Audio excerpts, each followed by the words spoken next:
All right, guys, we're going to look underneath this block now. Let me turn the camera a little bit better so we can get the whole block view of this experimental Ford 6-cylinder. Now, it's got like Glipto all over the bottom to help the oil slide. What else do we see on here? I see dowel-pinned mains. I've never seen that before on a 6-cylinder. Yeah.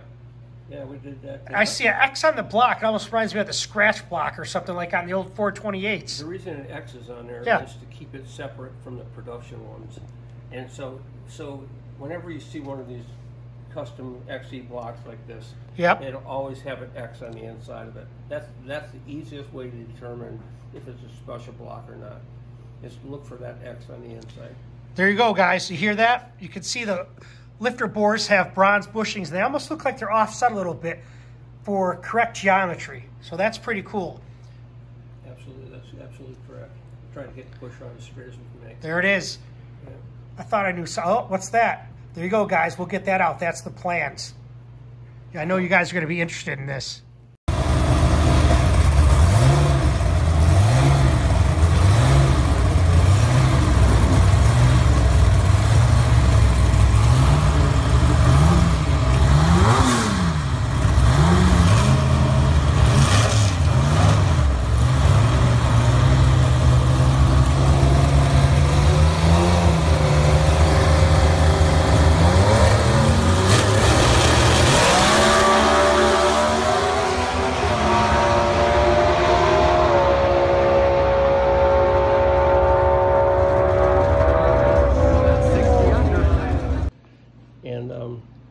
And then this is the winning run. We won the popular hot rodding race at Martin, Michigan. Actually, this isn't considered to be an NHRA national event win. Okay. We have 10 of these NHRA national events. We won that race twice, and it paid as much or more than the NHRA races. Yeah. These races paid like $18,000 to win them. Wow, 18 grand. Yeah. And this race paid 18 grand. Now this is what, 85 Gator Nationals. It says. Actually, I'm mistaken because our very first win in NHRA was 1988 at the U.S. Nationals. Okay. So this was something previous to that, but this car at this location won this race. I must have been about 92 then. Okay. Yeah. What's up, guys? Tim Halston with DragBoss Garage. Welcome back to the channel. Guys, you are not going to believe this. This is a special treat for those guys that love the 6-cylinder. This is Bob Heuttman. Heuttman. I just met Bob. Actually, Darren Morgan hooked me up with him. Bob called me on my cell phone one day when I was coming home from work. We kind of talked about a few things, and he said, Tim, I got some information I'd like to share with you and your subscribers. You know, not everybody is a 6-cylinder fan, but I've been racing comp with a 6-cylinder for 40 years. Maybe longer. 44. So I said, 44. Yeah. And I said, you know what? Anything with engines, anything like that interests me so much. And he said, well, I've been watching your videos, and I saw that you had that 6-cylinder Cleveland block, or cylinder head. And I said, yeah, I do. It's over there in the corner. And we talked about it for a little bit. And he said, well, I'd like to come up and talk with you about some things. And I said, sure, why don't you come on up? So he drove up today from Michigan, right? Go blue. Go. There it is. Yeah. Michigan colors, I didn't know that. Always go blue. There it is. Yeah. And Ford blue, baby. So here's the scoop. What you guys are seeing here right now is something that no one's going to ever see this close up. This is a Ford experimental 306-cylinder. Now, when I say experimental, you're going to get the story on this block. And what this is, it's a Ford 135 306-cylinder. Now, when I say experimental, we're going to kind of talk about that. I looked at it, and I've seen some 306s, and the first thing I noticed was that, like, where's the hole? Isn't this where the water pump goes? Yep. And I'm like, what do you got a plug in there for?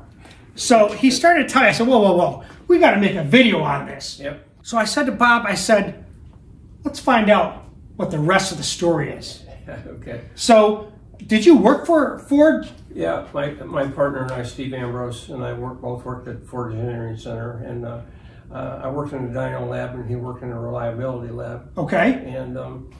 And we were going to run comp. We wanted to build a comp car. We had a gasser.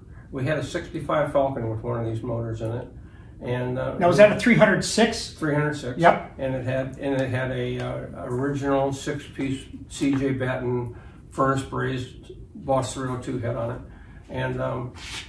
and we ran K-gas with it, and I was driving the car, and we actually won the U.S. Nationals with it in 1976. I won one class with it, and but we decided we wanted to get into something lighter, something easier to work on, so we thought we'd build a comp car. So, but we always ran these production blocks, and there were just a lot of things about them. We couldn't overbore them. We couldn't. It wouldn't hold a head gasket properly because we ended up running over 16-to-1 compression ratio of these things. Anyhow, we had a friend of ours that was a crew chief on Gap and Roush's Pro Stock car. Now who's that? Bill Jameson. Bill Jameson. I've heard that name before. And he was a liaison between Dearborn and Cleveland, and he had all these friends there that could make things happen for us. So I asked him. I said, "Do you think there's a chance that we could possibly go to Cleveland and make some special blocks?" And he says, "I don't know." He says, "But I'll ask." And so he went down there and talked with the manager of the place and explained to him what we wanted to do. And he said, "You send those boys down here." So we went down there. Steve and I went down there, and we rubbed about the first time we went. We rubbed about 50 different core boxes. And what we did was we made the bores bigger, because this is a standard 4-inch bore. That's a standard bore. Okay. 306.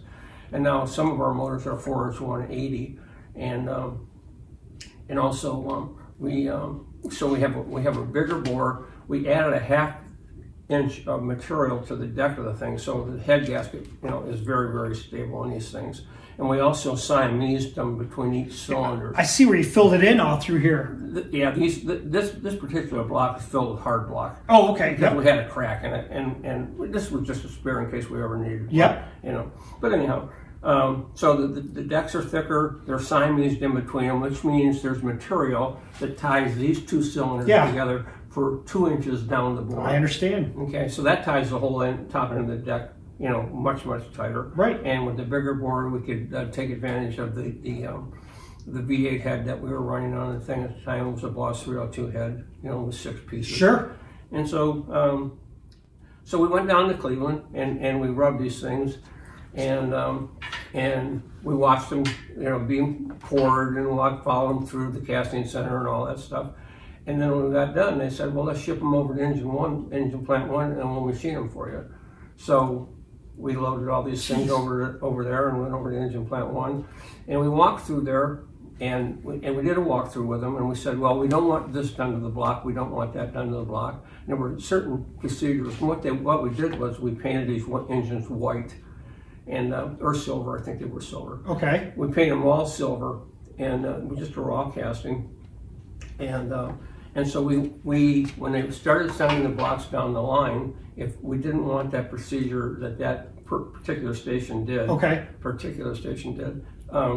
we would stop the line, pull the tooling out for that procedure, and then cycle 50 blocks through the thing, because they did not want these things going into production anywhere near a production line. Wow. So we did that, and they machined all these blocks, and then we took them home, and the original ones had SVO on the side of them. Okay. And what we found out was that was bad, because when people saw these things, they would call Ford and say, "We want an SVO 6-cylinder block." Got it. And we said, and then so we'd get a call from the Ford race group, and they'd say, "Send one of those blocks to this person or that person," and so, we had to pay for the shipping, and we had to lose one of our good blocks, And so, so then the second time we went back to get more blocks, we just went back and dealt with the people that had taken good care of us in Cleveland. We didn't include Ford Racing in it.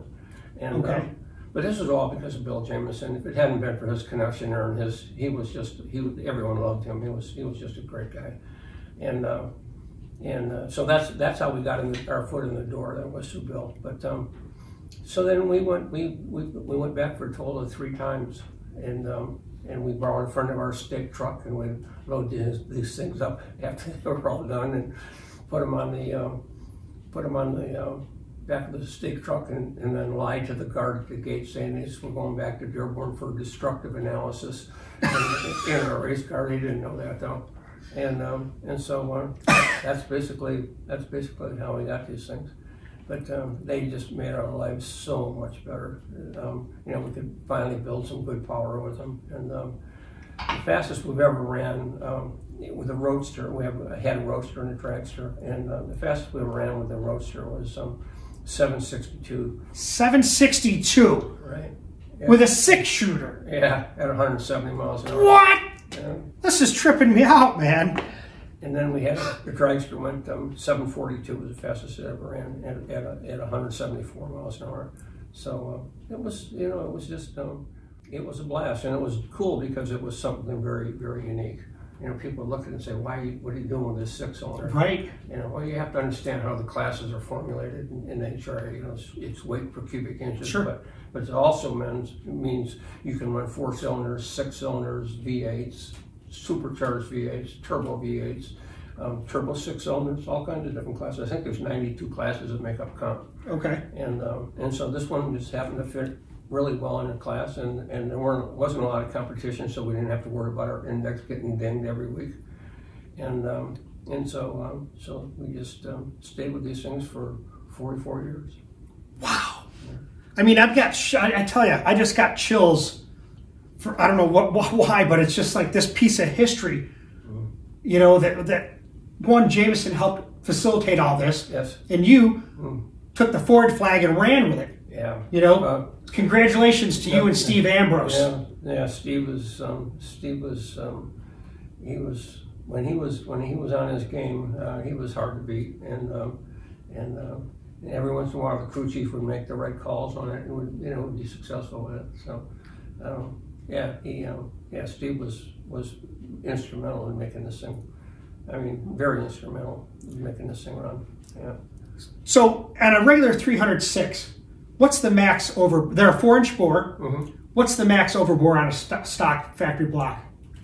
Maybe 30 over. Maybe 30. Yeah, maybe. This is 4,135, and you said this could go to 4,185? Right. Yeah. This is going on a 6-cylinder page on Facebook, and I know you guys are going to go crazy over that. I have that Cleveland 6-cylinder head laying over there in the corner. Mm-hmm. That would go on here, wouldn't it? It would. Yeah, it would sit right on top of it. Yeah. We could build one of these with that head. Well, here's the deal. I'll explain to you why we had to do what we did. But, yeah. But the bore spacing on a Ford V8 race block is 4-inch 380. 4.380, yeah. And these 6 cylinders, right from the factory, are 4-inch 480.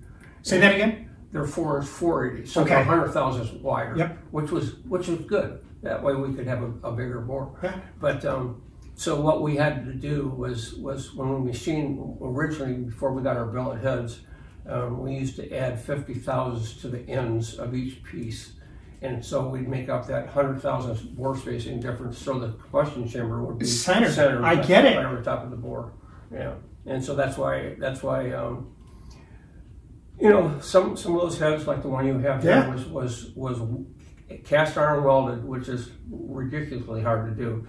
The way we did it was furnace braze them, and we had a program set up in Detroit where we had people who cleaned them, and then we copper flashed them. Then we took them over to the place called Vac who did the furnace brazing. It was called Vac. Yeah. Now, see, back in the day, I always thought Bill Kuhn was the guy that did the furnace brazing, at least for Ford Cleveland blocks. Actually, it was all done at Vac. Ah. It was the same procedure. And see, you're learning? Actually, I gave Bill that formula on where to go and get them clean, and then where to go to get them copper flashed. And I used to work for Bill Kuhn for about 6 months. Yeah. See, guys, you're always seeing and learning something new on DragBoss Garage. I am too, because I'm just amazed at this architecture. I mean, I don't know what this thing weighs, but I'm telling you right now, this weighs 240 pounds. Right, and the way this one sits, it does. You're absolutely right. I can tell just by feeling it. I don't know why. I just have a good judge of that. Yeah. Wow. Yeah, I believe they were even the filled ones were came in around 225. Yeah. So one of the things I noticed, because I've seen 6 cylinders before, let me just rotate this a little. And if you guys look right here, I'm going to bring the camera down a little bit. But look right here. This is where the water pump goes. Am I right, right. Bob? Right. It's solid here. Yeah, that's the hard block. Okay. Yeah, that's all the hard block. Yeah. Now, when you had these made, didn't you say you didn't want them to be bored a certain way? Or well, what happens was every production 306 or 240 inch, 240, yeah. Same family. Yeah. When they would come in the front here with a raw casting, they would drill right into the cylinder wall number 1 to make this whole round.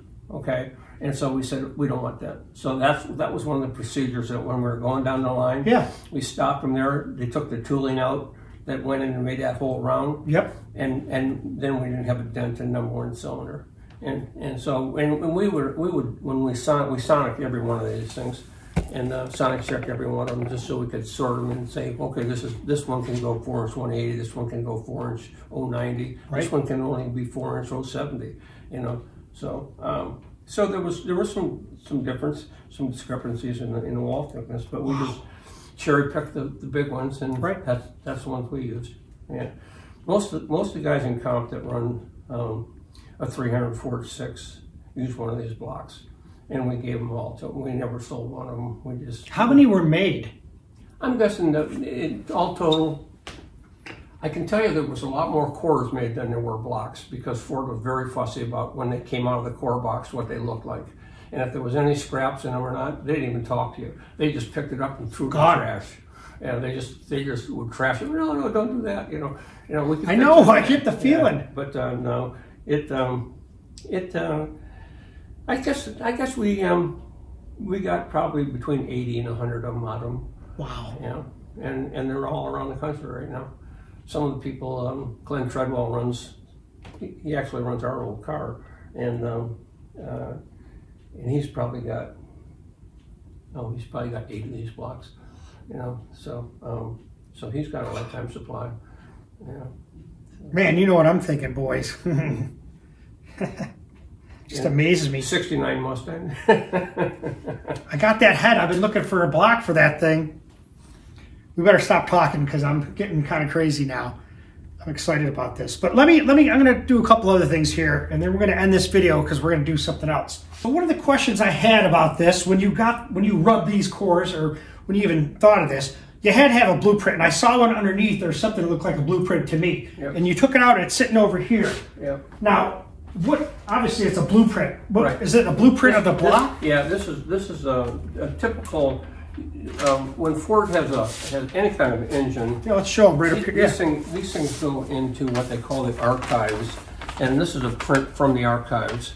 And, and they virtually have a picture of everything with all the dimensions on these any motor on these blueprints. And so we've had a collection of these things over the year. I'll bring it in real close. Let me have, and then what I'll do, guys, just to show you what it looks like.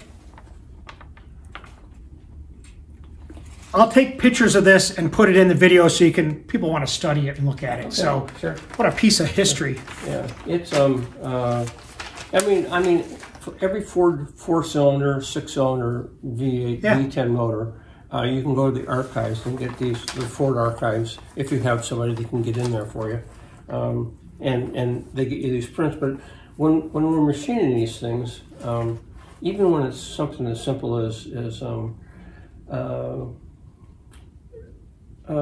maybe putting different dowel holes, offsetting the dowel holes or something in the block. You have to have a dimension, and you have to have a 0 point. And of course, every one of these prints has got a 0 line down there. I see it. And you just go down and do the math, and invariably it falls right where it's supposed to. Yeah. So there it is. Pretty simple. Wow. I'm going to make sure you guys get to see this. What we're going to do now is let's bring the camera down so you can get a close look. And Bob can talk about some of the details maybe. Okay. Like I saw these and I wasn't sure about this. Yeah. So let's get this down and look at it.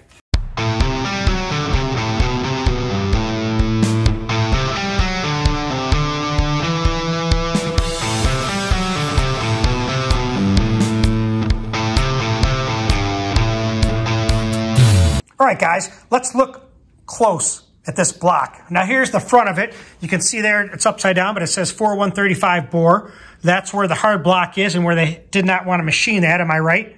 That's correct. So it wouldn't cut into the number 1 cylinder. Yep. So now is that a cylinder liner in here, or is that O-ring? No, that's an O-ring. O-ring. Okay. That's an O-ring. Yeah, we started with these things with about. I'm going to say we were probably in the high 13s when we first started building these things. 13 second? 13 to 1 compressor. Oh, 13, yeah. And we ended up at 16.2. Wow. Yeah. I mean, that's like pro stock compression. It is, yeah. So here's the block. It's all about cylinder pressure. And it has the Ford numbers. So NHRA was very happy, probably. They were. They didn't know any different. They had to be on there for it to be legal. Oh, sure. Yeah. And then we'll get a good look at these bores. We'll come back here, guys. Here's the back. And then... And bell housing in this thing is the same as a 302 or a 351. So... you could run like a C4 transmission. Yep. Now these little protrusions here, these little posts. Now what are those for, Robert? Basically, the V8 head is wider than the production head. Yep. And so the head actually goes from this side of the motor over to the edge of this thing. And we have to have a side cover on here to seal it, to seal the push rod. Yes. And all the oil and stuff and stuff. And the distributor sits here. And now the new motors that we have got a belt drive, and the distributor sits up here, so we just put a Welch plug in here to seal that off. Yep. But it's just a flat plate that comes through here with these studs, and there's 6 studs that come out here, and they're bent. But it comes out, the head comes across here, sits this wide, side cover comes up here, and then we use 3 tons of RTV to seal this thing along this edge here, and because basically it's not so much about the oil control and capturing the oil in the block, it's keeping the vacuum in the block. Because we run ring seal. We run a 5-stage dry sump pump on these things, and we're trying to get as much vacuum into them as that. And we used to run the... How many inches? Well, they were anywhere between 304 and 308. Yeah. Okay. Yeah. And anyhow, we ran Star electric pumps on these things. We ran Star belt-driven pumps, mechanical pumps, and we had one of their electric pumps on it too. In addition to the 5-stage dry sump pump. Star sponsors me. I just got my new vacuum pump back from being refurbished. They're the absolute best, and they're the best to work with. Do you remember Steve Fackett? Oh yeah. Well, he sold the company. Steve Fackett knows this engine real well. He sold the company. Well, I think I went to his partner, Tim, but then Tim sold it to Tony Hill, owns it now. Okay. So I had just done a video. Actually, I just put it up because I called them up and they said, hey, will you make a video for us? And we want to take care of your pump. Great guys there. Oh, they are. Yeah. But when I was talking about... Steve Fackett became a good friend of ours. Oh, did he? Yeah. When I was talking about inches, you said these cubic inches with 304, 303, or 304? Well, they were anywhere from 304s to I think we might even had a 310 at one time. Okay. Yeah. What about vacuum inches? How much did you run? Typically, we found that if you have 12 or 13 inches of mercury, you're getting most of it out of it. As you go up increments of 1 or 2, there is still a slight gain with it. But I think the most we ever ran was 16. I always thought that we needed 18 or 20. See, that's what I was told. I mean, I only run 12 through the traps because I worry about stealing oil from my wrist pins. Yeah. So I've never gone any more than that. Yeah. And I've heard a lot of guys say, oh, you're not getting any benefit because it needs to be 20 inches or something. So that's not true. No, I had a friend of mine who ran Pro Stock, and he told me one time, he said, we have 25 inches of vacuum in our, it was Ron Krischer's in his Pro Stock Oldsmobile. Okay. He said, we run 25 inches. He said, if I could get 26, I'd take it. So they seem to think that was a real big deal for them. But problem is they got an Olds engine. This is a Ford. Yeah. Yeah, I don't think these motors know what they are, to tell you the truth, Yeah, that's the truth. Yeah. There you go. There's the story of probably one of the fastest production 6-cylinders out there. That's what I'd like to say. Well, for cast iron parts, yep. and a wedge head on it. No canted valves. Right, and yeah, I mean that's very true. I mean there it is. There's some custom-made inline sixes out there that are just custom-made for drag racing. They have custom, you know, not four valve heads, 2 valve heads. Yep. But and they have an aluminum block and with a bigger bore spacing. They have a huge bore, short stroke, all the good things that you want. Sure. Real short push rods in it. There's a lot of things we could do to these things, but we're too restricted with the production rules. Parts. Yeah. So now we're gonna finish this video up, and like I say at DragBoss Garage, you're always seeing and learning something new. Here's one example, and now you ready for the second example? Let me show you something. I'd mentioned it before. Here's a picture of my 6-cylinder Cleveland head. We talked about that, and I'll put a link to the video here. But if you guys remember way back in the day, Ford Motorsport, and I got a copy of the old catalog here. This is from 1999. They made a head, an inline 6-cylinder head. And I'll show you a picture, and I'll put a close-up right there. It's a 4.9 aluminum head made by a guy named Alan Johnson. Now, with that said, we're going to talk about it just for a second. Who developed that head? Basically what happened was we were welding heliarching 6 pieces together, right, with production heads, with say a Boss 302 head, yep, or a 351 Cleveland head. And when we did that, in order to get the compression we wanted in the motor, we had to cut the deck, and we got them too thin. Yep. And so we kept losing head gaskets. We thought, okay, if we had a billet head, so we were at the U.S. Nationals one year, and an alcohol racing friend of ours, a guy named Mike Koski from Pennsylvania. He came over, he's a good friend of ours, and he had all Alan Johnson stuff. And he said, we had the head off it, and he said, let's take that head over and show it to Alan. So, Bob, that's all. We're not saying any more. Stay tuned for the rest of the story. Give him the thumbs up, Bob. There you go.